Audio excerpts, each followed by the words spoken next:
Hello there, my friend. It's David. Welcome back to Cross Fitness, helping men and women get in the best spiritual shape of their lives, one workout at a time. Quick thought in this video that I'm calling Beyond Rich and Poor. Beyond Rich and Poor. You know, we tend to categorize people into one division or the other. Either they're rich or they're poor. Rich or poor.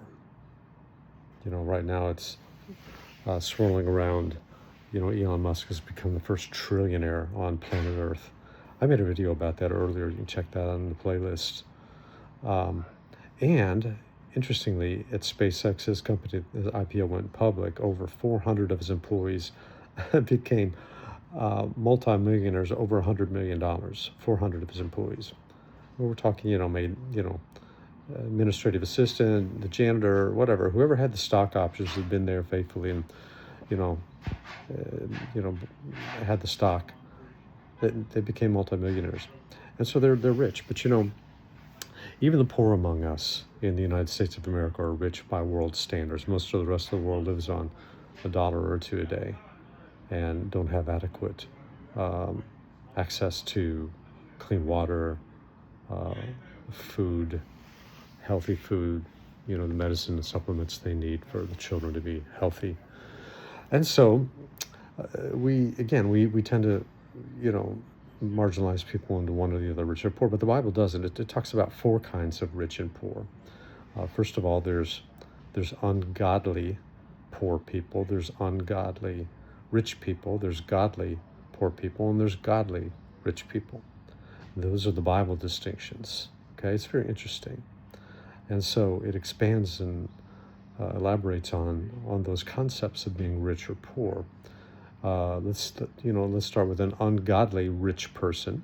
Well, we see all kinds of examples of that in our present world, but in the Bible as well. Nebuchadnezzar, Ahasuerus, King Xerxes, and we could say Zacchaeus, the tax collector who extorted his own people, the Jews, as a traitor to Rome. He was an ungodly rich person. Levi, Matthew, who author of the gospel, before he was converted to Christ, he stole too. So there's a lot of examples of ungodly rich people in the Bible. And then there's godly rich in the Bible. We see Job, Abraham, Isaac, Jacob, Joseph, people that supported Jesus in his ministry. Many godly, well-to-do women were godly rich people. King David is very generous. And then we have the ungodly poor.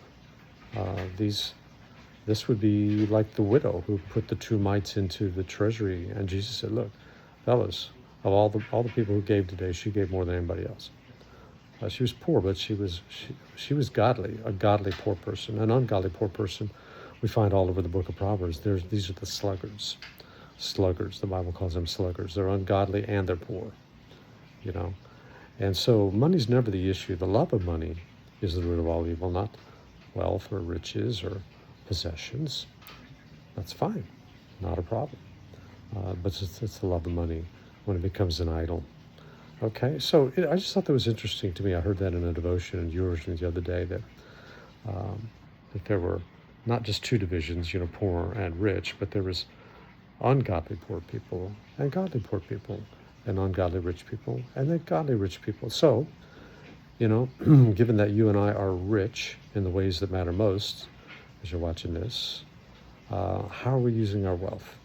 Are we using it in a godly way? Are we paying our tithes? Are we returning the tithe obediently to the local storehouse, the church? Are we giving offerings? Are we prepared to give offerings? Are we good stewards of the money that God entrusts to us, right? And what are we doing with our time, our talents, our treasures, our tribe, our tongue, our temples? These are all stewardship issues. And so we have an opportunity to be godly in the stewardship responsibilities that God has given us. So, thoughts to think about today. For now, I'm David, your virtual mentor, reminding you that I'm always for you, never against you. Grace and peace.